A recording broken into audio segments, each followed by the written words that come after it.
Hi there, welcome to Let's Talk Tottenham. Just me for the moment. Hopefully a few others will be on a bit later on. Where do we start? Another disappointing loss out of the Cup. So literally all we have now is the FA Cup, because we're not anywhere near winning the league. Not anywhere near getting top four if we carry on playing like this. And January, is it going to be a dry January for Spurs? I think there's a good possibility it will be. Eugene in the chat. How you doing, Eugene? Please make sure you hit the like, hit the subscribe, get your comments in. All welcome. And yeah, let's crack on. As I say, hopefully others will be here a bit later on. But if not, you're stuck with me. So I think it's safe to say that Conte is looking extremely frustrated at the moment. His post-match press conferences. I mean, I know he says he's fed up with the constant questions, but when it's quite obvious that we need better players and more players and transfers in, and there's no real talk from the club about that. I mean, there's talk recently about that we haven't got any money. He's going to get asked that, and you know, the press just constantly ask questions anyway. They ask the same. Well, I was watching Sky Sports News earlier. Eddie Howe being asked if they're interested in this player or that player, and he said, "I'm not going to talk about another player's club," and they just asking the same question again. So that's what the media do. So he's going to be constantly asked, Conte. So I think it's probably him saying he's frustrated with the media asking those same questions, because it's probably the same questions he's asking Daniel Levy, and Daniel Levy just isn't. Well, I don't know if he's talking to him or not, whether he's still in Barbados or not. I saw a picture that he was at the ground, so I'm assuming he's back.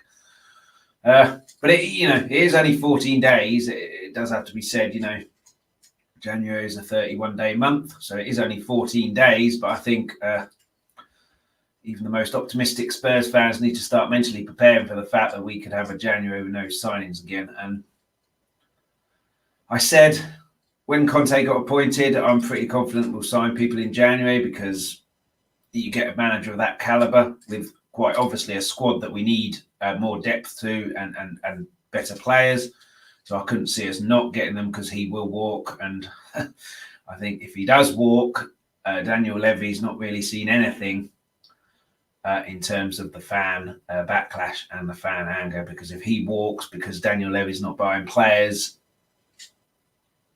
there's going to be a huge amount of anger. But yeah, Kane and Moura, and I think Winks as well. The only three for me that looked like they were trying against Chelsea. The rest of them either not trying or just completely dishevelled and downbeat about everything.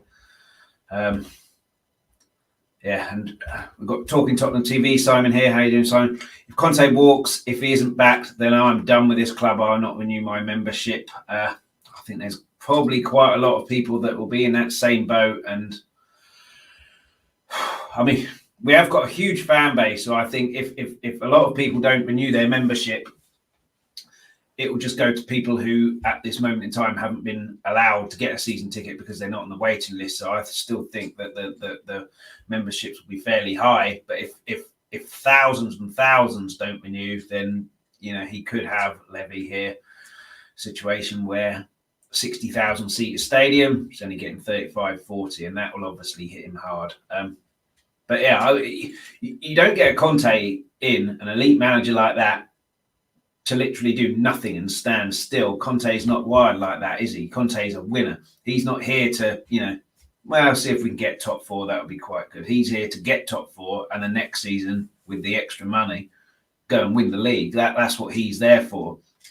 And to not back him, to get someone like that and not back him, is just absolutely criminal. But like I say, 14 days in, there are another 16, 17.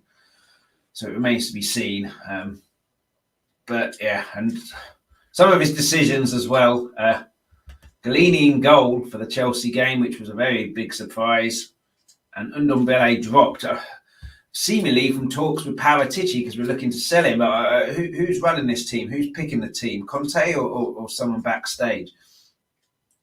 So I don't really understand why Ndombele was dropped if Conte wanted to play him. Obviously, his performances and the way he walked off against Morecambe leave a lot to be desired. But Galini in, Laurie's playing in the first leg, Galini in this one. I do wonder, if it's to the board, this is what I've got. This is what I've got in depth. You need to give me more depth. But we'll remain to be seen on that one. Simply Ace, how you doing, buddy? Conte's post-match press conference says it all. If we don't sign any players in January, then Conte will walk. He will not wait until the summer. It'll get very toxic. That's what I'm worried about, to be honest. It's already pretty toxic. But like I say, if Conte walks because he isn't back, then Levy has not seen any toxicity in terms of the fans yet at all. That Manchester United booing will seem like a party, a work event, a party if he walks because of that. Whether he will walk, I'm not sure. If he's been given the assurances that in the summer we'll definitely spend. But by then it's going to be too late. If we can spend in January, we can then address some of the issues in January. And then in the summer, we can address the rest of them and then we'll have a go with an elite manager. Hopefully Kane stays, Son stays. Lloris gets his contract extension. But we need to start making progress now. Otherwise, it's going to be too late. Cody in the chat. How you doing, Cody? But yeah, Galini was a very strange one. And obviously, he's at fault for the goal. So he's obviously going to get criticism now. Conte, why did you pick him? You should have picked Lloris. But yeah, I just think it was a very strange one. And Doherty at left back as well. We've obviously got Reguilon, who's possibly not quite match fit. Sessegnon, who was on the bench and came on, so I'm not sure why he didn't start. So it suggests to me maybe that Conte's not playing mind games with the board, but proving a point to the board, which managers have done before. But like we've seen, Levy just doesn't care, does he? News coming out that we've been given permission to build a load of houses and a cinema outside the stadium. That's wonderful. That's wonderful. Unless those houses and cinema can pass a ball 50 yards and defend a corner, what's the bloody point? But yeah, like I say, Kane, Winks, I thought played quite well. He was trying to do stuff, and Mora, who obviously puts a lot of energy in, were the only ones for me who looked like they were. I wouldn't say trying. All players try, I think, but there's ones who go that extra mile. And I think they were the only ones. Yes. Doherty hasn't got a left foot. That's not his fault. He hasn't got a left foot, although he does train every day. He could stay extra long training, an extra hour, crossing the ball with his left foot. Yeah, you are a professional footballer who's getting paid an absolute fortune. But then it's slightly unfair me criticising just him. It could be listed to everybody in the squad, barring maybe Harry Kane, who apparently does train extra, but then he didn't in the summer. We don't need to go into that. But it's complete contrast. These two cup games, giving away 3 goals, not even laying a glove. I read somewhere that in 180 minutes against Chelsea in a semi-final, we didn't get one booking. There's no one there to put a foot in, try and upset their rhythm. It's where we miss someone like a Lamela. For all of his frailties, which he did have some, he did put his foot in. He was a bit of a wind-up merchant. He was passionate, and the crowd feed off that, certainly at home. But yeah, and in complete contrast, the second game, possibly advantage Arsenal, 0-0 with 10 men away to Liverpool. I know Liverpool don't have their big hitters, Salah, Mane, but they're still a good team.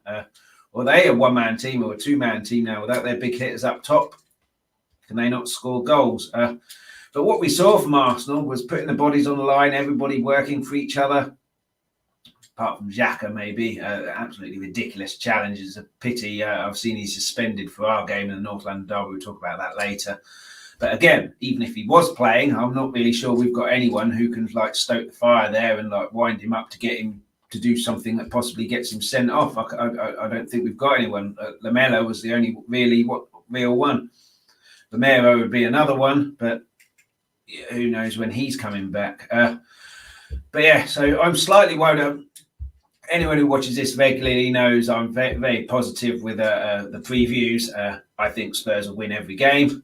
But I am slightly worried now. If Arsenal show that kind of team spirit, and we show the team spirit that we have been showing, it could be a really difficult afternoon. Certainly if Arsenal get a goal first, because then the fans very easily could turn, and that's not ideal, certainly in this, but that's the way it's going at the moment. And 45,000 for a semi-final against Norwich. West Ham, I read, had 56,000, maybe 60.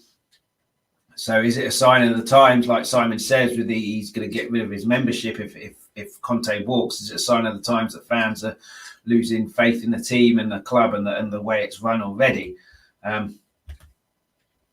We don't know.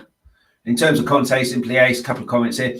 Conte clearly sent a message to the board with the lineup against Chelsea that he wants new players. I'm backing Conte 100%, but he has made some strange decisions. I honestly think the board have an influence on selecting the team. Well, that's definitely the case, and suggestion being that Ndombele was dropped, as Conte said, because he's, I can't remember the exact wording, but towing the line of the club, and they employ you to pick the team and win the games. I don't know what you're doing, listening to, if you want to sell Ndombele, sure, you put him in the team, put a good performance in, you stick him in the shop window.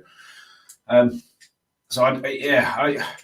think it happens with a lot of teams. I certainly think Abramovich at Chelsea, during his early time, when he's spending all this money on players, definitely had an influence on who was being picked. But yeah, it's a very strange one, the Ndombele. And the Galini was just absolutely crazy, I thought. And Doherty on the left without a left foot, but Sessegnon's on the bench. Surely you put Sessegnon on at the start, and then if he gets tired or injured or whatever after an hour, then you get a plan B, which may be a Doherty. So very, very strange. Whereas Arsenal, like I say, apart from Xhaka, who is an accident waiting to happen, absolute crazy challenge that was, absolutely ridiculous. I don't know why he did that. He's still got the keeper to beat Jota, and that's even if he brings it down and it goes straight onto his foot for a shot. So it's a pity he's not playing, but the rest of them, 10 men, and Saka as well, looked to me superb. He looks to me like he's taking the responsibility. Aubameyang's out. It looks like Saka's taking the responsibility. The attack is on my shoulders.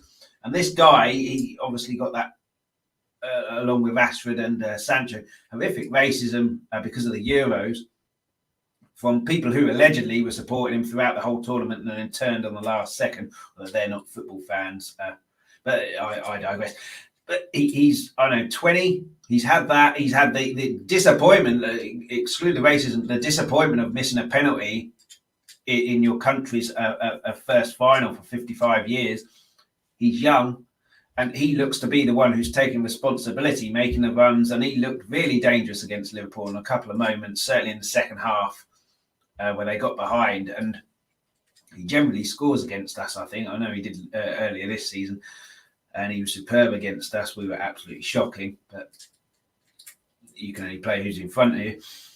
And I do worry about him. He went off with what looked like a stomach bug, the commentators were saying, but I would imagine he'll be back for Sunday. A little stomach bug, probably a 24-hour thing. Unfortunately for us. I mean, there's talk it could get postponed because they've got one COVID case, a load of the African Cup of Nations, a load of injuries, but I'm not sure it will be. I still think that, it should have had a 2-week break with COVID and it gets out of everybody's system in the Premier League, but that didn't happen. But I think with the way it's been going with one COVID case, I don't think it will be postponed.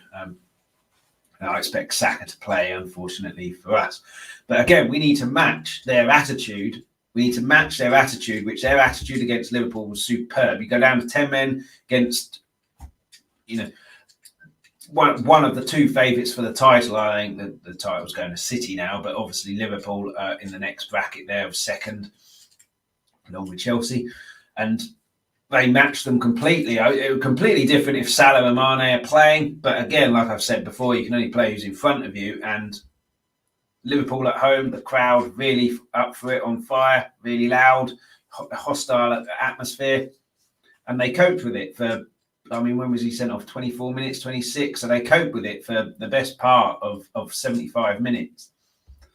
and had chances themselves as well. I mean, it's one thing down to 10 men and just defending for your lives, but they had an attacking outlet as well and looked dangerous on a couple of occasions as well.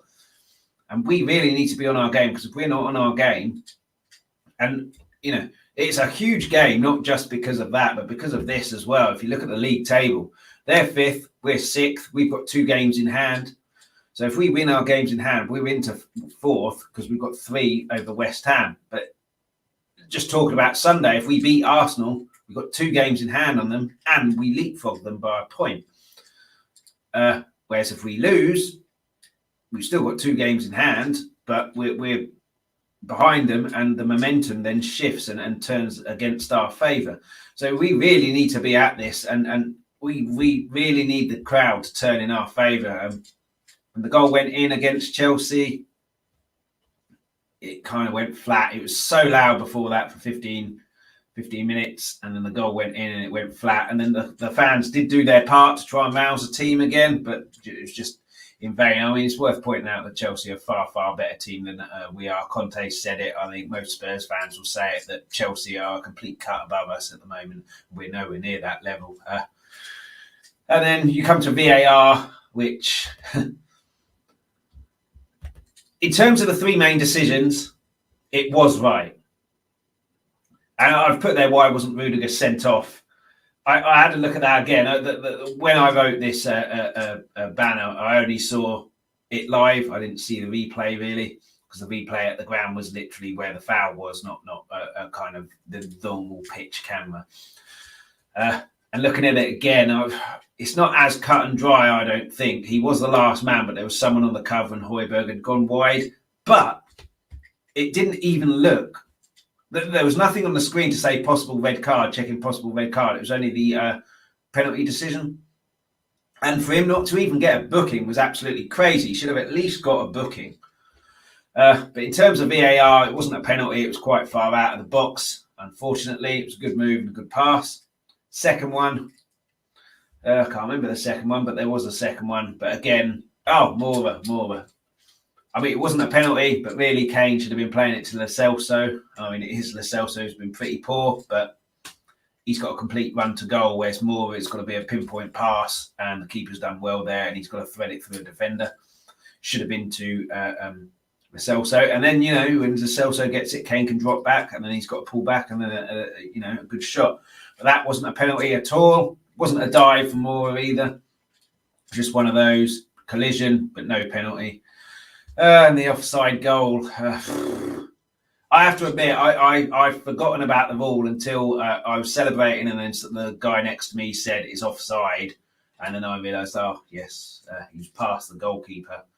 Was he past the second last defender as well? Which there's parts of his body that are level, but his foot was offside. So unfortunately, even though there was a defender pretty much on the line, there was only one defender there with the goalkeeper behind Kane, so it is offside. But on another day, what is ridiculous about VAR is in the Carabao Cup, it's not been used at every game. Obviously, it's been used in the 2 semi-finals, but it's not been used in every game. I think Hull got done, possibly, that might have been the FA Cup.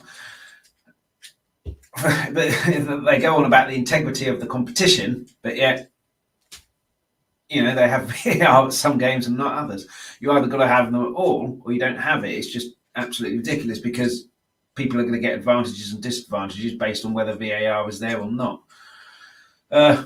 But in terms of this, we can't really complain because they got it all right. The only issue, as I say, is should Rudiger have been sent off, but I think maybe not. But he should definitely have got a yellow. I don't understand how he's got away without a yellow, because the referee's given a penalty, so therefore he's given a foul. And then we got the free kick, so it was obviously a foul, and it was in a really good position, so to not give a yellow is absolutely crazy. But in terms of the VAR, we can't really complain. In terms of the overall pattern of the game, we can't really complain, because Chelsea, like I say, are so far ahead of us. But yeah, I was hoping to have Steve, Arsenal fan, on here to ask him if they're optimistic about the North London derby. I spoke to a couple of others on Twitter who said they're useless. I said, right back at you, that makes 2 of us. But, Arsenal are in fourth. They've just come off a really good result against Liverpool with 10 men. In a massive game as well. I mean, we talk about their massive game. We had a massive game at Stamford Bridge and we just didn't turn up in that first half, and that's when the game was won. Arsenal, first game, they've made sure they've got something to take to the Emirates.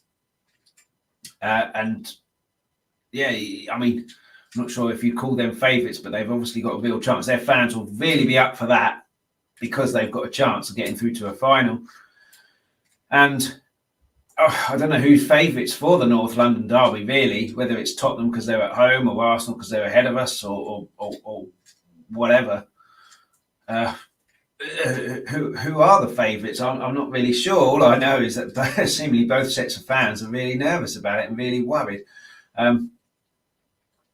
So yeah, it'd be interesting. The first goal is huge now. We say that about pretty much every single game, but it is in this scenario because Arsenal score, the fans could get very toxic, certainly if we're not playing well. We play well and we get the first goal, could be a rocking stadium there. And then if we win and play well and win well, it'll be a huge, huge coup. And a coup to beat Arsenal. It shouldn't be a coup to beat Arsenal. It should be what you're doing because they're your rivals. But I wouldn't say it kickstart the season. We still need people in January. Whether we'll get that, we'll come on to that in a little bit. But yeah, we have to beat Arsenal now. We have to beat Arsenal. The two cup games, absolutely terrible. We've got Chelsea away in the league, I think, after this. And I mean, winning that and going to be, it's almost impossible, I think. Even though I do think we can win. We caused them a few problems, certainly at home. We just didn't get going in that first leg at theirs, and by the second leg they were sat back. They were fairly comfortable, not give anything silly away. We didn't really create that much. Son is a huge miss, obviously. Son is a huge miss, but I don't think Lloris would have made too much difference in that second leg just because Chelsea are better than us. But, how many times have we seen a team who are better than someone lose to that team?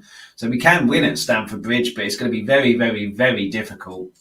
So that's why this North London derby is absolutely huge, and it's a must-win. Arsenal will probably be saying it's a must-win as well, but they'll have their excuses potentially of injuries and things like that. So is there as much pressure on them? There's obviously pressure because it's North London derby against your main rivals. Fans will be desperate to win. But in terms of what Arteta says, he'd probably be able to say something to his players along the lines of, we've got all these injuries. They've got 1, 2, if you include Romero. Pressure's on them. They're at home. They're struggling. Pressure's not on you. Enjoy yourself. Go and win the game. Whereas we've got all this pressure on us. Certainly the fans will voice their displeasure if we're not playing well and if we're losing. So, yeah, it's a huge, huge game and a must win, like I say. And then we come to the question of the hour. Will Tottenham do any January business? There's talk that Markanday is going to Blackburn. He's early 20s. He's not like Dane Scarlett, who's 17, 18.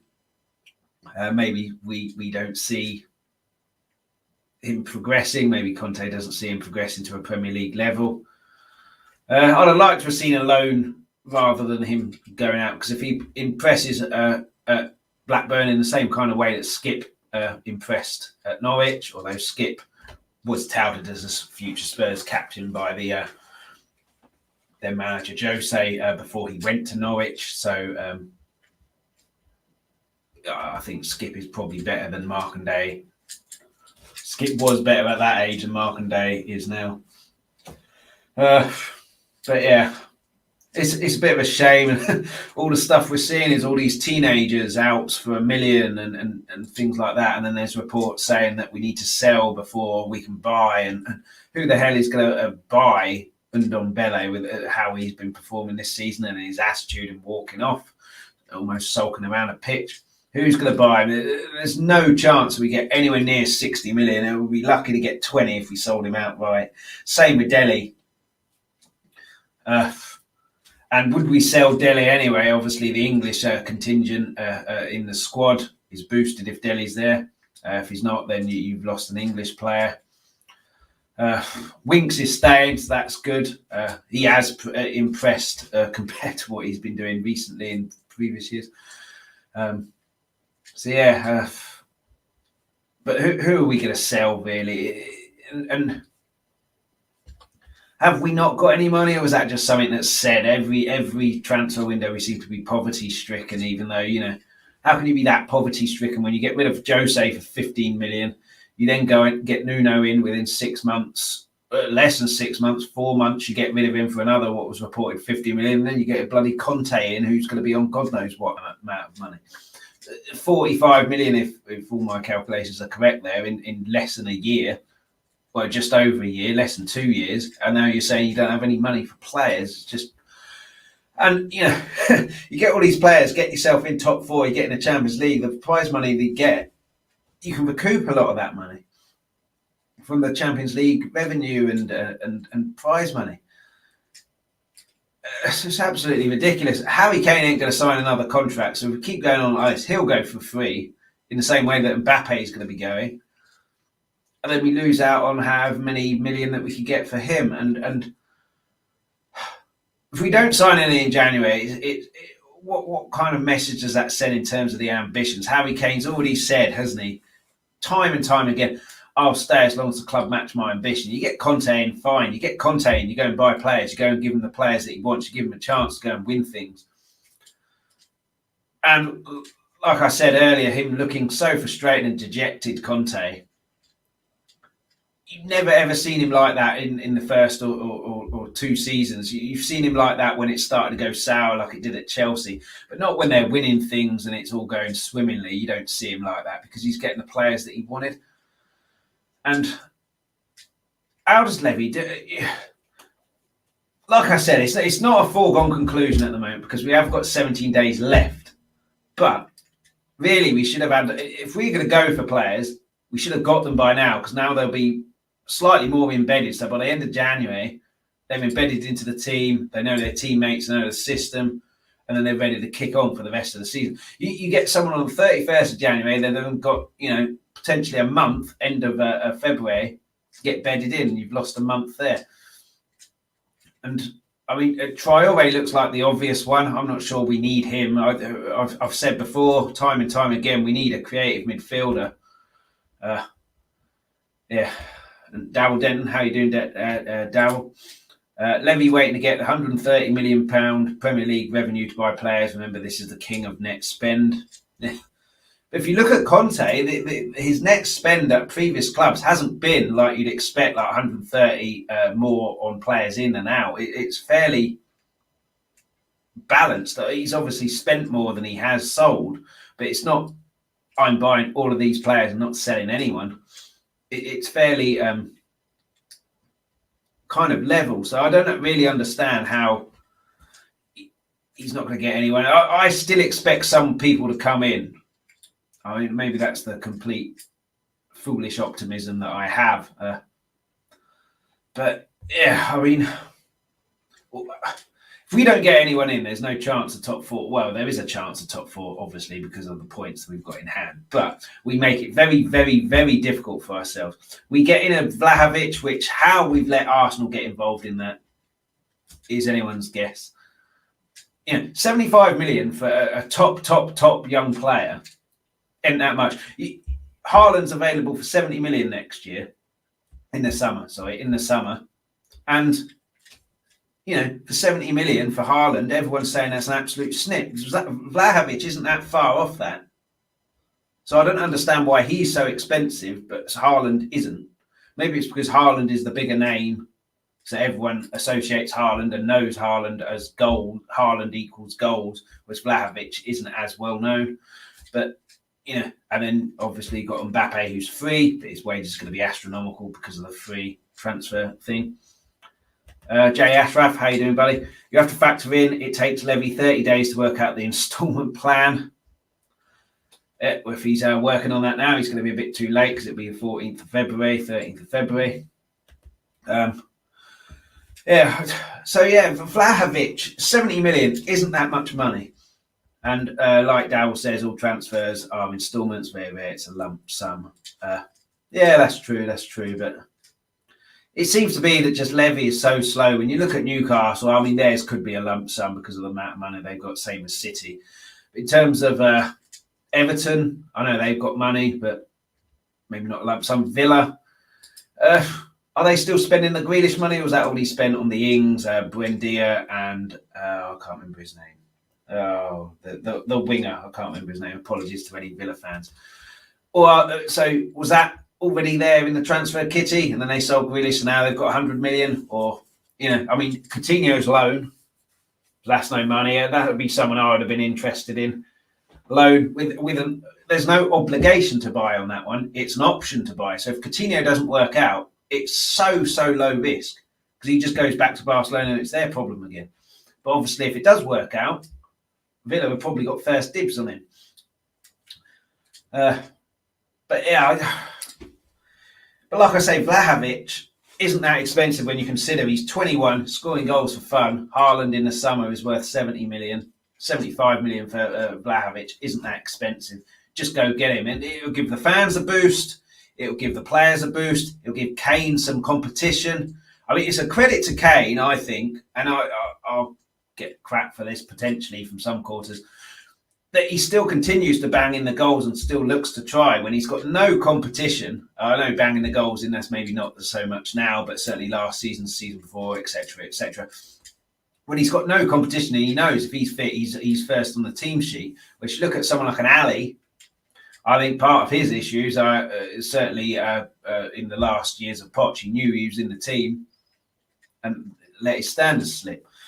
But Vlahovic will give him competition, Kane, and then you can see him go to even greater heights. It also gives us a plan B, and it also gives us, two strikers to play with. So you've got different formation and different problems to cause defences. So, Simply Ace here has said, I know Chris Wood and Kieran Trippier are not world beaters, but they have made some improvements to the depth of our squad as we are so cheap. And Chris Wood, I mean, I talk about a plan B. I've said many times, Kane's biggest problem for me is his hold-up play. I don't think he's good enough at that. Chris Wood gives us something completely different in the same way that we had Kane and Llorente in the Champions League years, Poch years. Chris Wood would do the same. You get Kieran Trippier in there. We all know how good a crosser he is. Maybe not at Alexander-Arnold level, but he assisted quite a few goals for us. Dowell's here said, we've still got to pay for Romero, Emerson, Hill. Yeah, we could get 2 in on a pre-contracts until the summer. In my opinion, absolutely. I mean, Kessie I think it's rumoured like 10 million a now because he's free in the summer. What's 10 million? Just go and get him for 10 million. That's 75% of what you gave Jose to bugger off in just before the cup final. You seem to be willing to pay compensation for managers, easily. Just go and pay not even 100% of that for a player who's free in the summer. So while it'd be good to get a pre-contract, get him now, and it's cheap, it's low risk. And Romero's been a good player. Emerson, I still think Emerson will come good. He's only 22, completely different league, completely different way of playing. Hill, the same. I think maybe, go on loan somewhere in Europe. And Darryl with another comment, which I agree with here. In the summer, clubs will be competing for our targets too. Absolutely. And you've seen that Arsenal potentially, whether it's transfer rumours or not, are with Vlahovic now. So, pre-contract, like Darryl said there, that eradicates that threat. But personally, someone like Kessie, 10 million, if that's what's on the table, I'd rather get him in now. Same with Vlahovic. Vlahovic is £75 million now. He's going to be £75 million in the summer, I think. It's possible that his contract may expire, but just get him in now. It'll give a massive boost. And it's just so frustrating. I think even the most optimistic Spurs fan has to mentally prepare for the fact that come 31st January, 1st February, we might have the same squad that we have now. And if that happens, then I think we really need to mentally prepare for the fact that by Valentine's Day, let's say, we're not going to have a manager because he could walk out. And if that happens, then Levy's going to have to prepare for the absolute backlash that he gets. And it's completely untenable. I mean, he won't care. He won't give a shit. He gets so much money from Tottenham. He doesn't care. He can just go to Bahamas and keep a low profile, can't he? And just hide away. But yeah, I still think we might sign a couple of players. I hope we sign a couple of players.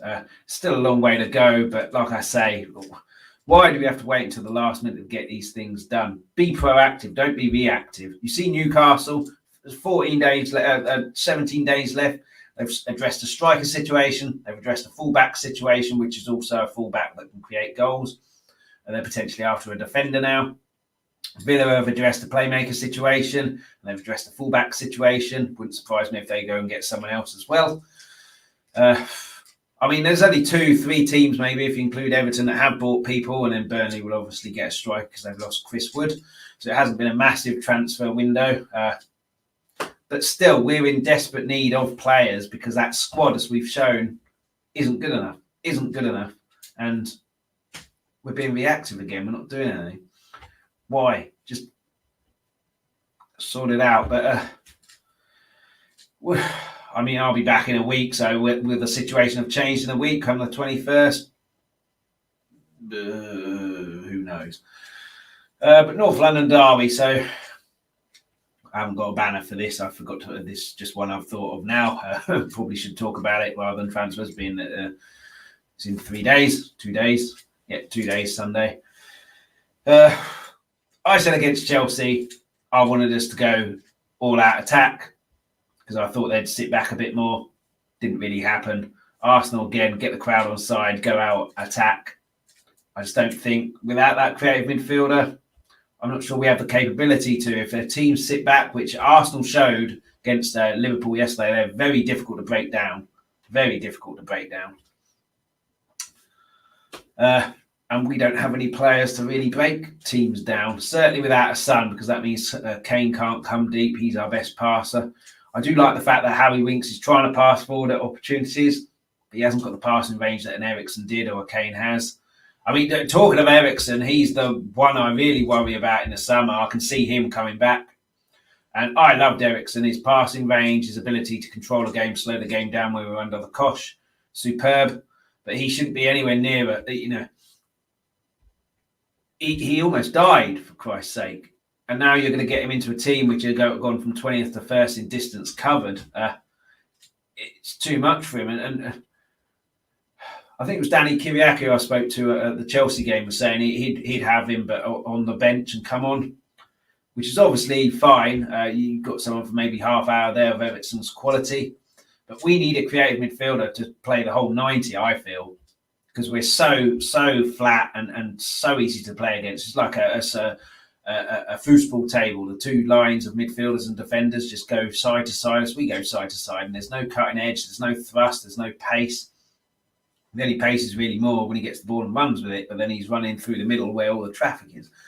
So yeah, I think we need a creative midfielder who whether that's a number 10 or a deep lying one, which Conte generally plays with, I don't care. Someone who can control the tempo of the game and pass the ball 50 yards when they see an opportunity to pass it. But yeah, so Eriksen, I wouldn't have anywhere near us. Coach, yes. Player, no, because it's too dangerous. But anyway, Arsenal. If they've got Saka, they're going to cause us problems. His pace, and he's looking really confident at the moment. Like I say, it's pity Xhaka might not be playing. Yes, pity Xhaka won't be playing, but like I said, I don't think we've got anyone to really stoke the fire and give him a rough ride and try and wind him up. Yeah, another comment from Darryl here. Always thought Ben Yedder as an option. He's 33 now, but as the stats, 31. He'd be cheap. You can get him, one on for 1 year, 2 year, and then get someone bedded in that position, a younger person in the summer maybe. But But, they don't seem to think like that, do they? And they always say we want youth, and then we're selling Markandale. And that's another thing with youth. Get a striker in, you can then get Dane Scarlett out to go on loan, where he actually gets some game time rather than just sitting on the bench. He's supposed to be a real prospect. If he sits on the bench for 3 years, he's just going to go the way of Lee Barnard, who didn't do anything when he got the chance because he hadn't got any experience of playing, week in, week out as a number 9 or a number 10 or a striker or whatever. So it's just ruining potentially Dane Scarlett by not getting a striker in and having him there for Kane's foil when Kane ain't going to ever come off unless he's injured. And if he does get injured and you put Scarlett in, what's he going to do? He's going to take a little while to bed in, then the fans will get on his back. He'll get despondent. He'll get a bit discouraged. And then we potentially ruin him there. Get him out on loan, Championship, League One, League Two, get him banging in the goals there, get his confidence up, playing football in front of a crowd. It's just so stupid. But yeah, Arsenal. So I'd expect us to go out flying at the start. Well, I want us to go out flying at the start. Do I expect it? Probably not. But I'd expect us to be a little bit fired up and, 50-50s go crunching in on the first one. We didn't see that at all in the 2 Chelsea games. We haven't seen that in any of the London derbies this season. So, yeah, set the tempo, get the crowd fired up by going in on hard on a 50-50, sending someone up in the air. Simply Ace has said it here. We always keep starting games slowly, and if we do it against Arsenal, we're going to get thumped. I'm not sure we'll get thumped. We'll never learn. But this starting slowly hasn't been a new thing. We were doing this under Pochettino's reign. It's just that we had a really good defence, so it was always 0-0, and we came out in the second half, a different team, and then killed the game off. But when you're not killing the game off in the second half, you can't afford to be going out slowly. Certainly in this, as a North London derby. North London derbies are supposed to be frenetic, supposed to be passionate, supposed to be all fire. And our London derbies this season haven't been like that at all. They've been very abject. Simply Ace going for 2-1 Arsenal will start slowly and turn up when it's too late. That's what happened in the away game. Obviously, it was 3-1, but by the time Son scored, it was too late. Moore was unlucky against the bar, but we didn't deserve anything in that game. Darryl, we play better, 1-0 down. It's very strange. Absolutely. Why do we have to go 2-0 down or 1-0 down or playing absolute crap in the first half and get into half time to suddenly decide to play football? You should be doing that from the start. Just absolutely bizarre. Absolutely bizarre. The last thing you want to do is encourage Arsenal to come onto you when you're struggling anyway. Just going to bring a guest on. Stelios. Hello, mate. You okay? Yeah, not too bad. How's things? Are you cheered up from Wednesday? You're still fairly down in the dumps, and then the transfer talk as well has just made it even worse. Do you know something? I'm kind of at that stage where I was a while ago where I don't care anymore. I'm getting back to that stage of I just don't care because I don't see any real progress or change. So, sorry, buddy. I'm just logging onto my computer. I'm going to switch to my computer. Right. I'm on the mobile phone, but it's not as good. But until that loads up, I'm just, I just find it hard. Do you know what? Shine, who's Tottenham away with us, he summed it up perfectly. He said the players put in performances as if they don't care. The manager puts out a team to not win the game, so he doesn't care. The owners never back the manager, so they don't care. So if nobody cares, why should we? And that's kind of where I'm beginning to drift to, man. And it's... Yeah. Do you think Conte put out that team to lose, or do you think it was a message to, this is what I've got to work with, you need to sort it out for me? Or do you think he's just so fed up, it's just like you say, just give him a go, I don't care? I genuinely don't know why he did it, but there's no way that was the strongest team possible to go and beat. Chelsea. Having said that, I think the criticism that Galini got was way over the top. Other than that really silly moment where he's come out and completely missed the ball and Chelsea scored. He didn't do anything else wrong the whole game. No. And I don't think that was the reason we lost the game. And then, even at 3-0 down on the tie, if Harry Kane passes to Lascelles and not Moura, it could be 3-1. If Moura doesn't pass the ball to Kane and chips the goal, it could be 3-2. You know, we still had one or two chances to get something out of it. So I don't blame it all on Galini. I think that's a bit harsh, but that team we put out that's not the team you put out when you're playing. What other team plays Chelsea and puts out a weaker team? Yeah, certainly in a cup semi-final, you can understand it if you're in a relegation battle and then you've got a relegation team the next week. But yeah, the Galini one was very strange. Doherty, I thought Sessegnon might still have been injured and Reguilon not fully fit, so I wasn't upset about Doherty then. And then I saw Sessegnon on the bench, and then he came on. I don't understand why he didn't start. And then if he is struggling after an hour, then you bring him off and then think of who you bring on. So to start Doherty was a very strange one. But I'm not sure if Sessegnon, Reguilon, Lloris would have won anyway. But like you say, we've put a weakened team out, so it just sent out a message. In terms of Arsenal, what do you expect for the Arsenal? I've spoke to you slightly yesterday. I think we're both in the camp that we're a little bit worried how Arsenal showed fight and team spirit against Liverpool yesterday, and we're looking like we don't have any. Saka, for me as well, was superb before he came off. He looks like he's taken the responsibility for the attacking threat now, when Aubameyang seems to have been checked out. But how do you see the North London derby going?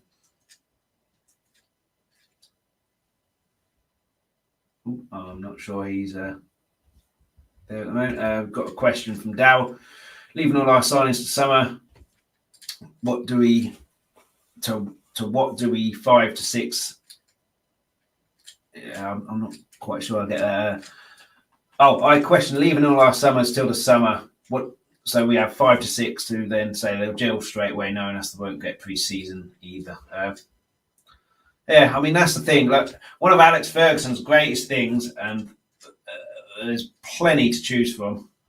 He got all of his signings, certainly in the summer we're talking about here. He got all of his signings done before they even went away on pre-season. So by the time the season started, they'd had games, they gelled with the team, they knew that the system, and they're ready to go for the season. Whereas if we buy someone or a few people 31st January, it's going to be near on March by the time they gel potentially, unless they gel straight away. But yeah, it's just the way this club runs. Like Stel says, the owners don't care, and it seemingly a lot of people don't now at the club. There's a few players who seemingly do. How you doing, Stel? Is there two of me now? Yeah, I'll just remove the one. Yeah, it must be the one logged in. Okay, cool. Yeah. I'm still waiting for my computer to load up, so there will be. That's all right. You might have gone again there.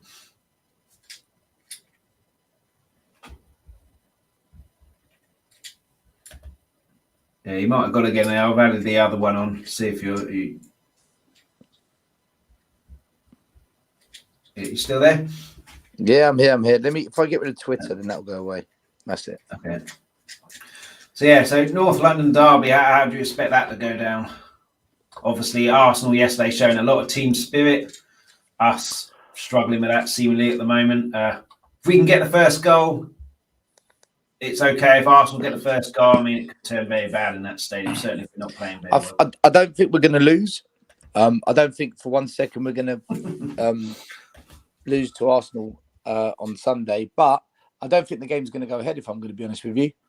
Oh, because of their injuries and African Cup of Nations. And they've applied for it to be called off. Oh, they have they? Yeah. Yeah.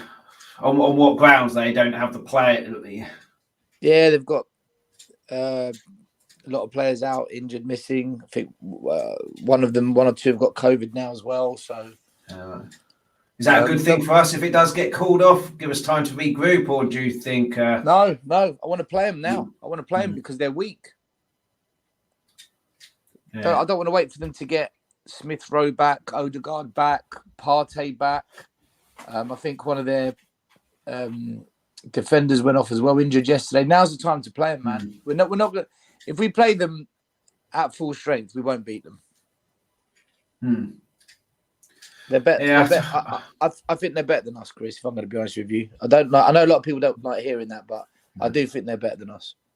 Yeah, I'm not sure. In terms of the actual players, I think it's fairly kind of even. But in terms of team spirit at this moment in time and how they fought yesterday for that result, I know Liverpool didn't have their big hitters, Salah and Mane, but they're still at home. They still peppered their goal. They still had an extra man, and they were putting bodies on the line. They're working for each other. Where we're gifting goals away now. We've the first goal against Chelsea in the first leg. Talking about working for each other, Tanganga gives Emerson almost a hospital ball. And in terms of transfers, simply Ace here, we dwell too much over how much we're going to pay for players, and by the time we show real interest, another club buys them. It's the way it goes, always. I was saying earlier, Vlahovic rumoured at 70 million, which everyone's saying is too much money, but when you consider in the summer Haaland is available for 70 million, what's the difference? There's no difference at all. But one's regarded as cheap, one's regarded as expensive. But they're essentially both 21, maybe 22. Haaland. It's just now Arsenal are potentially rumoured in, and we've potentially given them the initiative. We should have him already, and that will allow Scarlett to go out on loan, because then we've got the backup for Kane, or the extra competition for Kane, or replacement for Kane. And Scarlett's being wasted there. He needs to go out on loan, I think. And you're a coach as well, so you must know the value of playing games, certainly when you're young. Playing games is everything, even when you're older. Yeah. It's one of the reasons I defend some of the players that a lot of the fans have turned against, like Lo Celso and Ndombele. I don't think they get the game time, nor do I think they play in the right position, but that's another conversation. Regarding the striker, the question is, if you don't buy Vlahovic, who do you bring then? What top striker are we going to get? Yeah. What's the alternative? Well, Mbappe and Haaland in the summer, but there's no chance in hell that they're coming to us. So it's just dreaming if you think that. But Vlahovic is realistic. Obviously, the money isn't realistic because it requires Levy to pay something. But in terms of him wanting to come, I believe we could get him if we really wanted him. There's a striker at Benfica. I think his name's Nunes. I could be wrong. He looks really, really good. Really good. He's scored, I think it's 13 goals in 14 games and 6 assists. He looks like a really, really good player. He's. I think my computer's working now. He looks like a really good player. He's someone that I would maybe take a look at. But if not, the other thing as well, Arsenal are about to buy Arthur. If they get Arthur, what a signing that is. Yeah, I don't know too much about him, but he's quality, man. He was at Barcelona. He went from Barcelona to Juventus. He's slightly older. There we go. He's slightly older, but he's a really good midfielder. He's the kind of midfielder that we need, really, to be honest with you. So probably going to get him on a loan deal or a 1-year deal, something like that. Yeah, I mean, creative midfielder is what I think we need. There's been talk, hasn't there, of Eriksen coming back to us. That fills me with dread that he shouldn't be. Very dangerous for him to play, but we need a creative midfielder for me. For a creative midfielder and a striker would be my ideal transfer window in January, but it looks like that's not going to happen. And Simply Ace has said, with the exception of Conte and our lovely stadium, why would Vlahovic sign for us?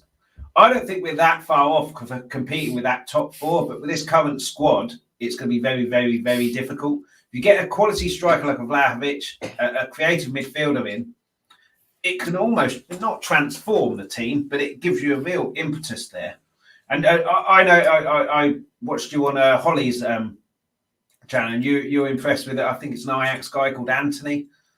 Fantastic player. Yeah, fantastic player. But again, I don't know the scenario with him in terms of money, in terms of wage instead of contract or whatever. But again, fortune favours the brave, and you've got to be proactive in these things. And it seems like all the time we're reactive, and I mean, it's still 17 days left. So there is a chance that we could go and get someone. But being that Daniel Levy's history, when it gets to 7 days, and then it gets to 14 and 21, and the longer it goes on, the more lack of faith you have. But do you think we'll sign anybody of any note other than Traore in this window? Well, I'm sure we'll sign somebody, because if we don't sign, that size says it all. Yeah. It's that side was. I need to say something positive. I'm sure we will sign somebody. Whether they will suffice for what we need, I doubt. I'm not so sure about a creative midfielder, Chris. I think a goal-scoring midfielder is more important, because we've got such a... Normally, a midfielder that scores goals tends to be able to create as well. You don't really get people that score goals from midfield that can't create. So I think the most important quality of the midfielder we bring in is that they score goals, because we are so lacking in firepower. That's why I say Arsenal are better than us, because they've got Lacazette, Martinelli, Odegaard, Smith Rowe, Saka. They've got so much more firepower. Where you look at Spurs, it's literally, if Son's injured, we're fucked. Because Kane isn't the same Kane this season. He's not. Moura is. Everyone's saying he's having a better season. He scored 4 goals in like 16 games. So where's the midfielder that's going to get 10, 12, 14 goals a year? There isn't one. Gareth Bale kind of was that, but that ran its course. So you're looking at, is Ndombele? Well, Ndombele's been ostracised now. Dele Alli's out. Bergwijn looks like we're trying to sell him, so we're not really going to play him in case he gets injured. Then you can't sell him. Then you've got Lo Celso. He doesn't really score. Where do the goals come from in this squad? We need someone that can score goals, and if we're not going to buy a striker, we've got to bring in a goal-scoring midfielder. Yeah, I mean, is Traore the answer to that? Simply Ace has said the only signing is Babyall. I think there's probably a good case that the only signing we'll make is a load of Johnson and Johnson Babyall rather than any person. But Traore, I mean, if Conte can turn him into like a wing back like he did with Victor Moses, then he will be a good signing. But I'm not sure. Like the midfielder, like you say, is would be my priority if I was in charge. So I'm not sure Traore fits that bill. But obviously, as a counter attack, he is rapid going forward and would create chances if he can get his final ball in. But I'm not sure that's what we need. Can I ask you a question? Right, you say everyone's saying this. If he can turn Traore into a wing back, if he's going to buy Traore to turn him into a wing back, why don't we just buy a wing back? Why? Why? I know, state the obvious, right? Why? Well, I think it's do we have to probably buy a because player to convert them into something else? Well, I think you've got 2 players in one there. You've obviously got him as the attacking threat as well. But I think it's Levy, isn't it? It's money. So I think his contract is up in the summer. So they're looking at 20 million now. Whereas if you get a ready-made wing back, you're probably looking at a double that.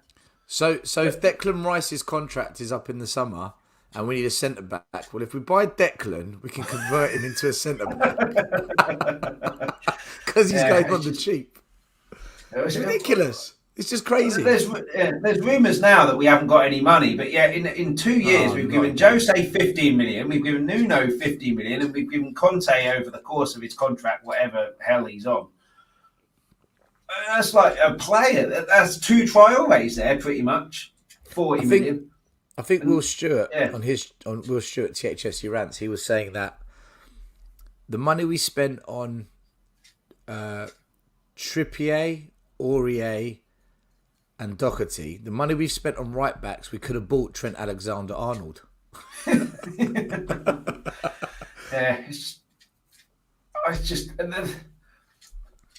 I read Pochettino's book, the one after the 16, based on the 16-17 season. And he said at the start of that when he wants a player, he says, "I want a player." Levy goes out and gets him. We obviously know that wasn't exactly the case with he wanted Ronaldo, and we got Sissoko, he wanted Mane, we got and could do.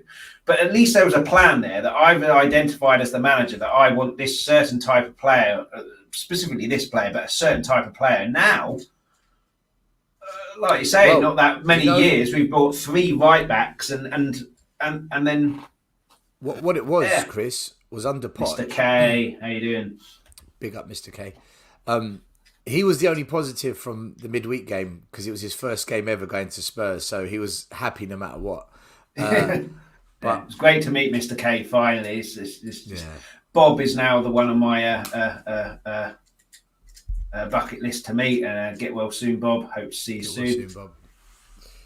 Yeah, no, I was gonna say, yeah, of course, best wishes and thoughts to Bob always. I was gonna say, with Pochettino, the one thing that really made that period so great was that when he came, he also requested that the head scout from Southampton came, Paul Mitchell. Paul Mitchell he was fantastic for us until Levy and him fell out, as Levy does with everyone. And then Paul Mitchell, he went over to RB Leipzig and he helped Ragniak build the Leipzig group. And if you look at a lot of the players that were scouted to RB Leipzig, it was Paul Mitchell.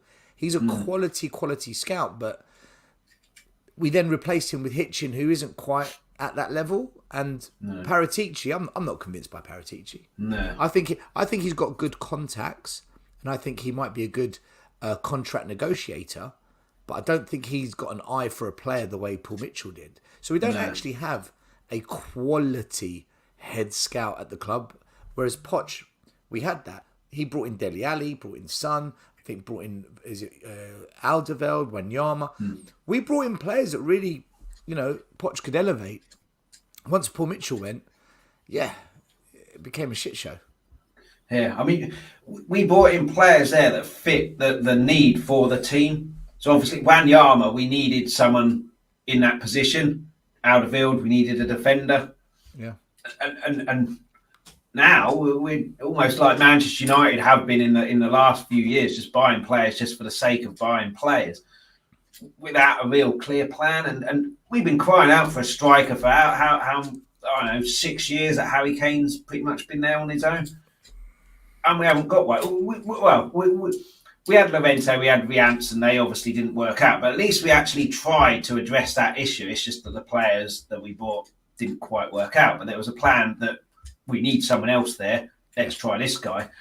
Whereas the last 2 years since Poch has gone, there hasn't been anybody.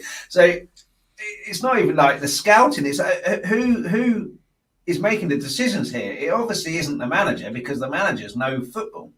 So it's got to be Levy, who is a brilliant businessman. He must be a brilliant businessman with the amount of money that he's got. And as a chairman, I think you have to do 2 things. You have to make the club financially stable, which he has done. I don't think anyone can say that he hasn't done that. But then you've also got to allow the club to be successful on the pitch, which we were to an extent under Poch. But then the 16-17 season was our time to really kick on, and it didn't happen.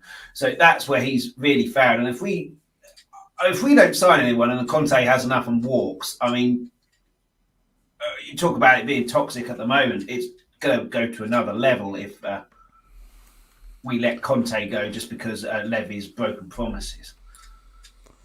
Yeah, if Conte goes, then maybe that's what we need. Maybe we need that massive disruption. I did think something like that, but create an uprising. But is that the way we want to play this out? Is that what we want? That kind of a massive disruption that would affect the club so drastically, and that probably would. I mean, there was one. I think it was Mr. K actually. Mr. K was saying how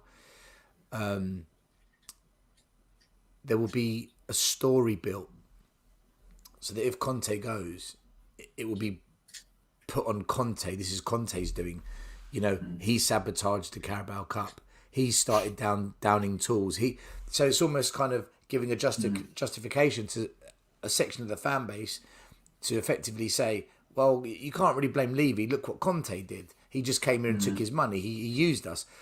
And if enough fans buy that shit, which they will do because they'll be looking for it, then the show goes on, right?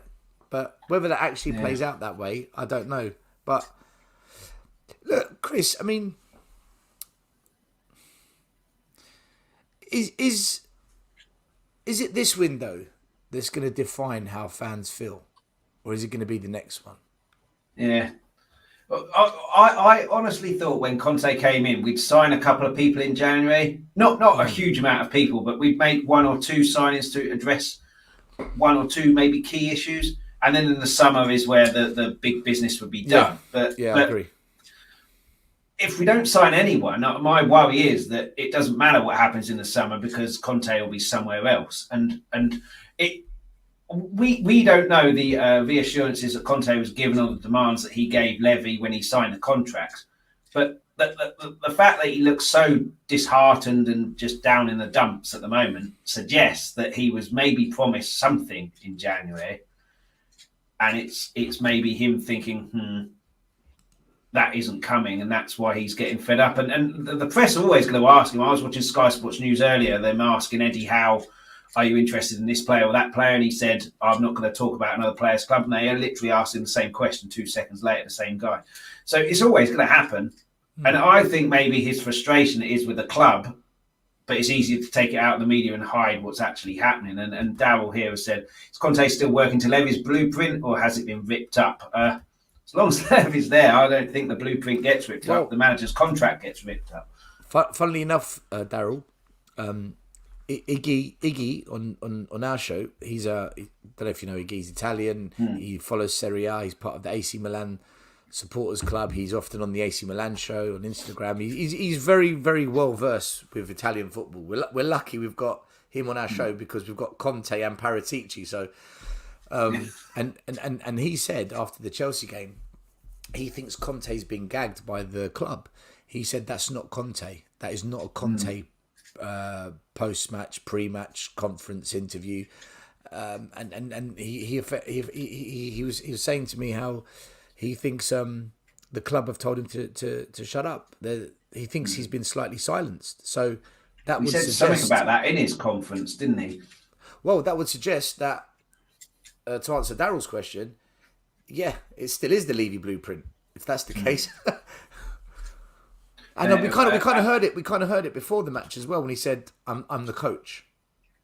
Yeah, and the whole. I think it was him who said that Ndombele was dropped because what did he say? He said, "I've got to toe the line with the club" or something like that. Unbelievable. Unbelievable. You're the bloody manager, for Christ's sake. You're the one who decides who plays on the pitch. No. He's the club. coach. He's the coach. Well, yeah, I just. Levy's the manager and the kit manager and the physician and the medical. Why isn't he? And while he's there, he can be our bloody second striker as well.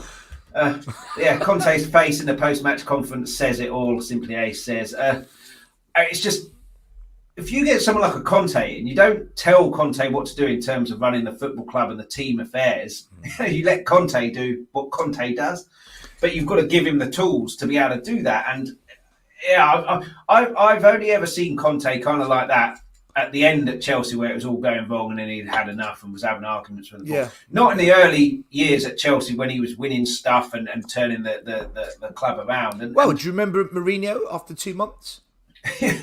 Yeah. When we got our first big injury, I think it was Kane got injured. Do you remember Mourinho's interview? It was, I need a striker. What do you want me to do? It's...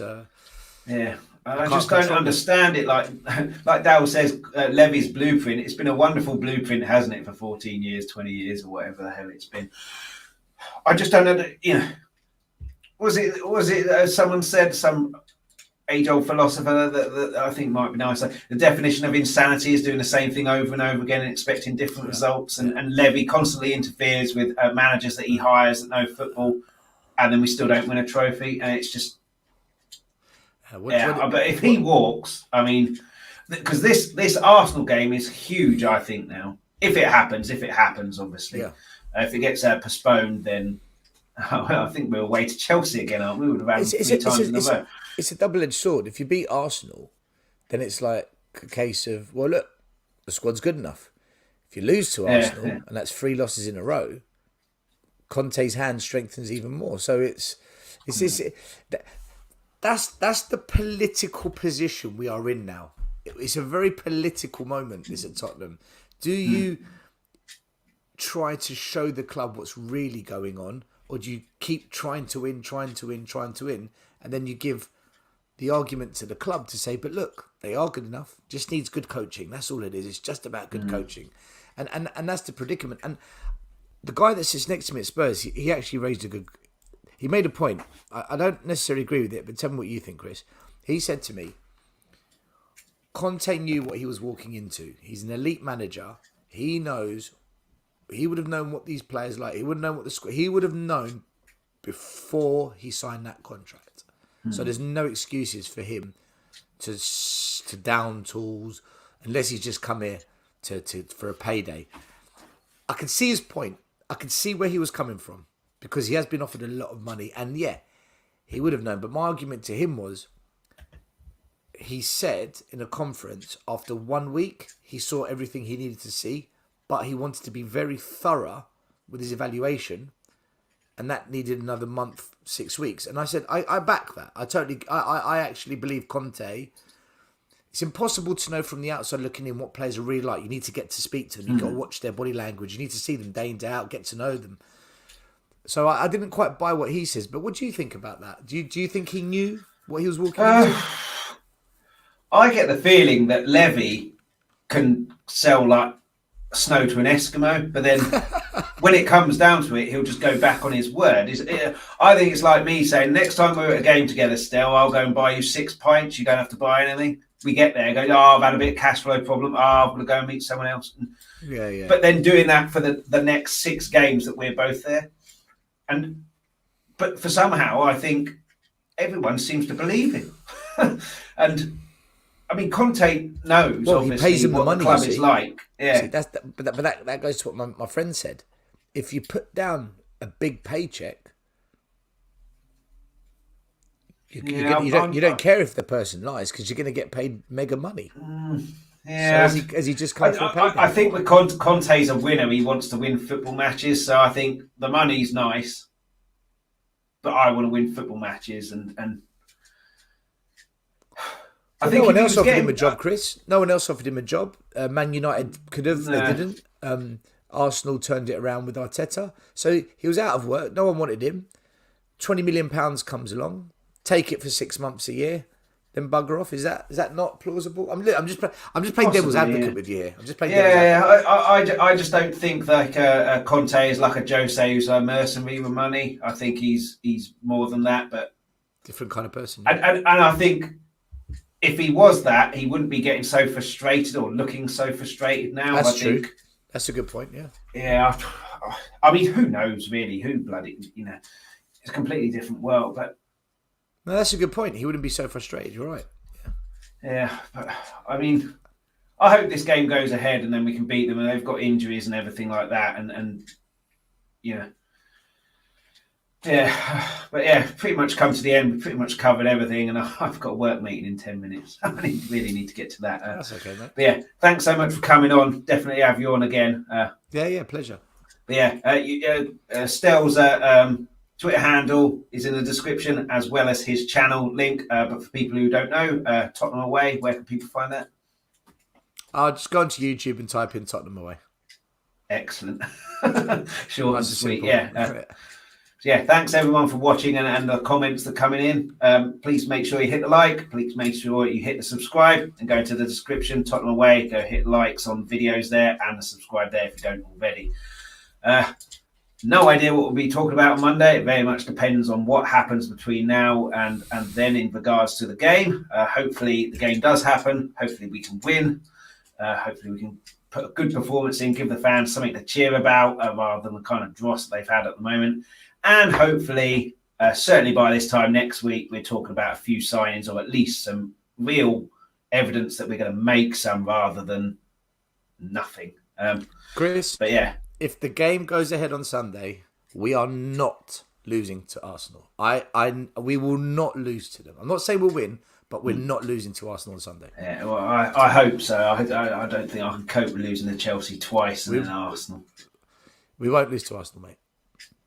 Yeah, but I'm out with my girlfriend and her family on tomorrow, and they're Chelsea fans, so I'm expecting to be sitting on a separate table because I'll get in a bad mood and then I'll drive her back at the end. Mate, you need to falsify lateral flow test.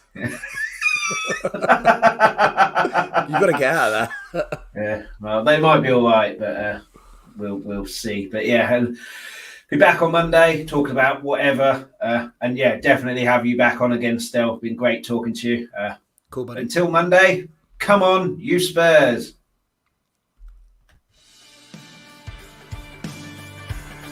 Thank you so much for watching. For everybody who participated in the live chat and added comments. Before you go, please make sure you hit that like and subscribe button. Anybody who couldn't watch the live video, you can still catch us on YouTube. Add any comments, suggestions or questions to the comments section on the video. Anybody who's listened to the audio-only podcast, thank you so much for listening. Anybody who wants the audio-only podcast, you get this wherever you get your podcast from. Alternatively, if you go to Twitter, @Talk Tottenham, you'll find all the information there. We'll be back soon. We're live Mondays, 8 p.m, Fridays, 12:30 UK time. Until then, come on, you Spurs!